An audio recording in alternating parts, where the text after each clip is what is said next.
Você estudou e conseguiu sua tão sonhada vaga para estudar em um college ou universidade norte-americana, mas é agora que começa o verdadeiro desafio. Olha, eu passei por tudo isso e vou dividir com vocês algumas dicas que vão fazer da sua vida de estudante mais fácil e ainda vão te ajudar a economizar. Ficou curioso, né? Então fica por aqui.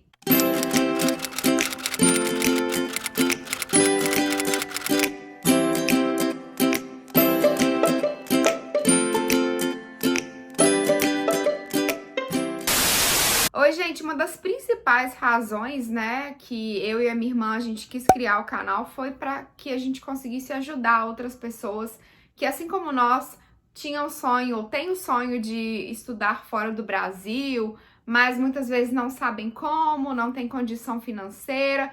Então, esse vídeo é mais um vídeo, assim, que a gente tô muito feliz em trazer, porque quando eu comecei a estudar aqui no Canadá, eu fiz o meu college aqui há alguns anos e terminei meu mestrado tem um ano. Tinha muita coisa que eu não sabia e que eu fui descobrindo aos poucos. Muitas vezes eu deixei de usar, né, alguns serviços aqui que são disponíveis para os estudantes simplesmente porque eu não sabia. Então, nesse vídeo, eu vou dividir algumas dessas dicas com vocês. Mas antes, não esquece de se inscrever aí no nosso canal, ativar o sininho. Muita gente que assiste nossos vídeos não é inscrito, então não deixe de inscrever para você não perder. Tem muito vídeo legal que a gente está preparando sobre carta motivacional, como achar bolsas no exterior. Então, inscreve, fica ligado, compartilha com outras pessoas que também têm os mesmos interesses, que querem viajar, que querem estudar fora. Mas vamos deixar aí de enrolação. Eu vou começar aqui. Falando de uma coisa que muita gente pergunta, é uma dúvida de muita gente, que é possível trabalhar ao mesmo tempo estudar? Eu vou falar do exemplo aqui do Canadá. Aqui no Canadá, o estudante ele pode trabalhar 20 horas por semana quando é dentro do college. Desculpa. Ele pode trabalhar 20 horas por semana quando é fora do college. Então, por exemplo, se você for trabalhar em uma loja, um coffee shop, qualquer outra coisa, 20 horas. Mas uma coisa que muita gente não sabe, que confunde aí, é que se o seu trabalho for dentro do campus, a imigração permite sim que você trabalhe 40 horas por semana. Lá na minha universidade, foi uma pessoa da imigração canadense, deu uma palestra e falou sobre isso, que é uma coisa que muita gente não sabe. Agora a questão é, dá para trabalhar 40 horas? Gente, eu vou ser muito sincera. Se você puder, se você tiver condições financeiras, não trabalhe. Porque o ritmo de estudo aqui é muito mais intenso que no Brasil. Pelo menos foi assim nos 2 cursos que eu fiz, né? Eu tô falando da minha experiência. Mas eu trabalhei, eu tive que trabalhar, eu não tive essa opção. Então, eu trabalhava mais ou menos, eu diria assim, umas 35 horas por semana. Mas eu trabalhava dentro do campus, o que super facilita, porque quando você consegue um trabalho dentro do campus, a prioridade é o seu estudo. Então, eles vão fazer todo as suas horas, né, os seus dias de trabalho, o seu planejamento ali, considerando as suas aulas. Por quê? Aqui na América do Norte, muitas universidades, assim, os colleges são assim, você tem aula às vezes um dia de manhã e à tarde, ou à tarde e à noite, ou só à noite, nunca é o mesmo horário, igual no Brasil a gente tem nas universidades particulares, né? Eu falo da minha experiência que eu estudei em universidade particular. Então, fica meio difícil, às vezes, quando você trabalha fora da universidade, que as pessoas entendam, né? Que você não vai ter como trabalhar ou só de manhã ou só de tarde. Mas, enfim, tenta conseguir um trabalho dentro do campus, porque é muito melhor para você como estudante. Eles realmente entendem, eles tentam te ajudar. E é muito mais fácil, né? Você tá ali trabalhando, aí deu o horário da sua aula, você vai pra aula, você só tem que ir pra um lugar, então facilita muito a sua vida. A dica que eu dou é assim que você chegar na universidade, no inicinho do ano, você já vai atrás dos trabalhos no campus. Porque, eles acabam assim, tem que ficar bem esperto. Então, assim, a minha experiência que eu tive, se você for fazer um mestrado, por exemplo, pergunta se eles têm as opções de TA, que é o Teaching Assistant, ou RA, que é o Research Assistant.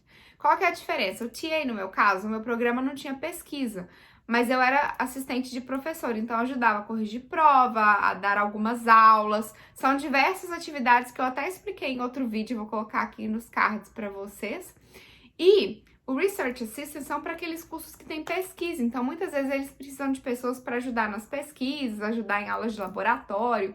No meu caso, eram 10 horas por semana que eu trabalhava e pagava super bem. Além de fazer o TA, eu consegui também o estágio no marketing. E eu trabalhava cerca de 20 e 25 horas, dependia mais ou menos. Cada semana eles me davam um pouquinho de hora. Gente, é muito difícil. Você precisa ser o tipo de estudante, primeiro, a saber que você vai passar o fim de semana estudando. Você vai ter que ser muito focado. E eu sempre fui muito focada, então eu não tive problema com isso. Mas se você não tem esse perfil, eu encorajaria você a vir já com dinheiro sem precisar trabalhar ou que você precise trabalhar pouquíssimas horas. Então essa foi a primeira dica. A segunda dica é aprenda a estudar sozinho. Por quê? Eu vejo que aqui o sistema da universidade é muito diferente do no Brasil. Às vezes o professor vai te dar um texto para ler, aí você vai ler, você já vai esperar que chegar lá na aula ele vai fazer pergunta. Ah, eu vou ler, porque depois, né, o professor faz pergunta, eu não vou saber. Chega na aula, nem faz pergunta sobre o texto. Conversa sobre outras coisas, tipo, relacionadas àquele assunto, mas não foca só no texto. Por quê? Aqui acontece muito deles te darem material extra para que você estude, para que você entenda mais sobre o assunto e olha, vai cair na prova. Pode não cair palavra por palavra, mas você vai ter que entender certos conceitos. Então, assim, saiba que aqui eles deixam o estudante muito independente. Aquele conteúdo ele dá aula, não é só ele que vai cair na prova. Tudo que o professor te der, e olha, vai ser muita leitura, dependendo do seu curso, se prepare. Não quer dizer que é porque vai ser discutido na aula que ele vai chegar lá perguntando para ver se você leu, para ver se você não leu. Leia, leia porque isso vai te ajudar a entender a matéria, vai te ajudar a ir melhor na prova. Se você não ler, eu vou falar com vocês, viu? Vai dar problema. Outra coisa, serviço de tutores. Eu não sabia que existia isso quando eu entrei na universidade e, por sorte, eu conheci uma outra brasileira que já tinha usado os serviços e me falou. Isso foi o que me salvou. Geralmente, o serviço de tutores fica na biblioteca. E o que eles fazem? Eles te ajudam a, às vezes, arrumar os parágrafos, né? Tipo, a forma como você organiza a sua redação, o seu essay, que é chamado aqui, né? Ou trabalho. Então, nessa questão de organização, que é um pouquinho diferente do jeito que a gente faz no Brasil, e no meu caso, eu ia muito em busca, né, do serviço de tutores para pedir que eles lessem minhas histórias, minhas matérias, para ver se tinha alguma coisa que eu tinha escrito que não fazia sentido. Porque às vezes a gente, sem querer, pensa em português. Então, às vezes eu pedia assim, você pode só ler e ver se tem alguma coisa aí que não tá fazendo sentido? Eu praticamente morava lá no serviço de tutores, e eu sempre pedia ajuda. Eles não oferecem, assim, uma ajuda em corrigir gramática, não é isso. Eles oferecem mais uma ajuda, assim, de entendimento, de leitura, dessa questão da organização, para ver se as suas ideias estão bem organizadas ali no texto, para que a pessoa que for ler entenda. Então, gente, procurem serviço de tutores, vale super a pena. Muitas vezes, infelizmente, não tem como você marcar, né, o horário ali, você tem que esperar, mas olha, é o que me ajudou demais, eu aprendi demais, foi super útil e eu super aconselho. Outra coisa é o Food Bank, gente. Como estudante internacional, quem que não quer economizar, né? Todo mundo. Então, vou dar aqui a primeira dica de economia. Muitas universidades e também colleges têm o Food Bank, que é o quê? O Food Bank, na verdade, ele está espalhado pela cidade. São locais em que eles dão comida de graça. Todo tipo de comida de graça. Então, por exemplo, na minha universidade, tinha o Food Bank, eu tive que fazer uma inscrição, né, preencher uma ficha e tal. E aí, eu podia ir, se eu não me engano, era de 3 em 3 semanas. Eu entrava no site, escolhia mais ou menos numa lista lá o que eu queria pegar. Não era garantido que ia ter tudo que eu queria lá no dia, mas para eles terem uma ideia e tal. Aí eu chegava lá, a pessoa me falava, ó, você pode escolher tantos itens dessa categoria, tantos itens dessa. Gente, vocês estão achando que é coisa de marca vagabunda? Não, só coisa boa. Coisa assim, muito boa mesmo, marca boa. E muitas vezes tinha até chocolate, ovo, tinha pão, tinha enlatados, coisa de higiene, muita coisa boa, marca normal do supermercado e marca boa. Então, vale muito a pena você procurar saber se na universidade ou college que você está tem o food bank. Você geralmente leva suas sacolas.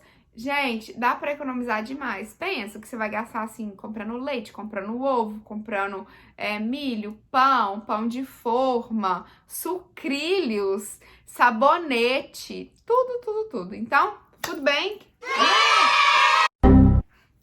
Outra coisa, escaninho. É uma coisa que a gente vê muito, né, naqueles filmes da América do Norte, os escaninhos. E quando você chega na universidade, eu lembro que eu via assim, eu ficava, gente, como que é? Porque o pessoal, às vezes, eles não te explicam umas coisas que pra eles parece ser óbvio, né? Mas pra gente, não é. Pelo menos nenhuma universidade, sei lá, na universidade que eu estudei no Brasil, não tinha isso. Por quê? O que acontece? Como você passa, geralmente, assim, o dia na universidade, é muito útil você ter um escaninho, porque você pode, por exemplo, guardar as coisas de academia, se você for na academia, pode guardar os livros, que muitas vezes são muitos livros pesados, né? Como eu disse, às vezes você fica o dia inteiro, às vezes você vai de um prédio para o outro, tem que ficar carregando aquele tanto de coisa sem necessidade. Então, se você tá trabalhando, tá estudando, horário integral, se você também trabalha no campus, é super útil ter um escaninho. Eu não me lembro com, assim, 100% de certeza o preço, mas eu acho que era $50 pelo semestre, que são 4 meses, a coisa mais estranha, mas enfim. E aí você geralmente paga, né, no início do ano, do semestre, e pode usar, e eu sinceramente acho que é um serviço que vale super a pena, escaninho.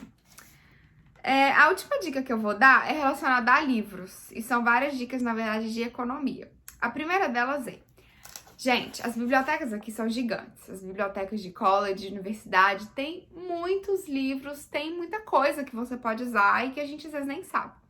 Primeira coisa os livros aqui, livros de universidade, college, são muito caros. Eu já cheguei a pagar $150 em um livro. Até eu descobrir, claro que não é sempre que tem todos os livros, mas as bibliotecas têm muitos dos livros que você vai usar nas suas matérias. Então, gente, assim que o professor for lá e colocar disponível a lista de livros, que muitas vezes é até antes das aulas começarem, vai lá no site da sua biblioteca, já consulta se tem o livro, e na hora que você chegar lá, você corre lá e já pega o livro. Porque no mestrado, por exemplo, você podia ficar 4 meses com o livro. Então, eu economizei muito dinheiro correndo lá na biblioteca e pegando o livro que às vezes tinha só um exemplar ou 2. E antes do pessoal da minha sala, eu já ia lá correndo e pegava. Então, é uma dica. Outra coisa, vai que você não acha, né, o livro na biblioteca, nos colleges e universidades sempre tem uma livraria que vende os livros dos cursos. Então, assim, vende os livros, aí pode ser uma opção cara. Agora tem 2 opções super legais. A primeira, livros usados. Tem muito livro usado. Você pode procurar na sua bookstore, na livraria, se o seu livro tem exemplar disponível lá usado. E outra opção que eu achei o máximo quando eu vi a primeira vez é o aluguel de livro. Muitos têm. Então, você pode chegar, às vezes é uma matéria que tá lá no seu currículo, mas você não é uma coisa que você acha que você vai precisar usar depois. Você só quer o livro ali para poder acompanhar a matéria e tal, mas não é um material que você acha que você vai precisar ficar consultando. Então, você pode alugar um livro pelo semestre. É muito mais barato. Você vai lá, aluga, usa e depois devolve. No caso, tanto do novo quanto usado, se você decidir comprar o livro, saiba que existe sempre a possibilidade de revender esse livro de volta para a bookstore, para a livraria. E você consegue um dinheiro bom, porque, como eu falei, esses livros didáticos aqui na América do Norte, eles são bem carinhos. Bom, gente, essas foram as dicas que eu dei, mas assim, se vocês tiverem outras perguntas, por favor, coloquem aqui nos comentários do Instagram. Do Instagram, não. Do YouTube. Me sigam lá no Instagram, Bárbara Doro. Podem mandar pergunta que eu vou adorar ajudar. Sigam também o Instagram do Por o Mundo Menor e continua acompanhando aqui. Vai lá, se inscreve no vídeo, porque, olha, o próximo vídeo que vem por aí, ai, tá tão bom, sério, vai ajudar muita gente. E eu espero que vocês se inscrevam para que vocês não percam esse próximo vídeo. Bom, gente, eu fico por aqui. Espero que vocês tenham gostado e até o próximo vídeo.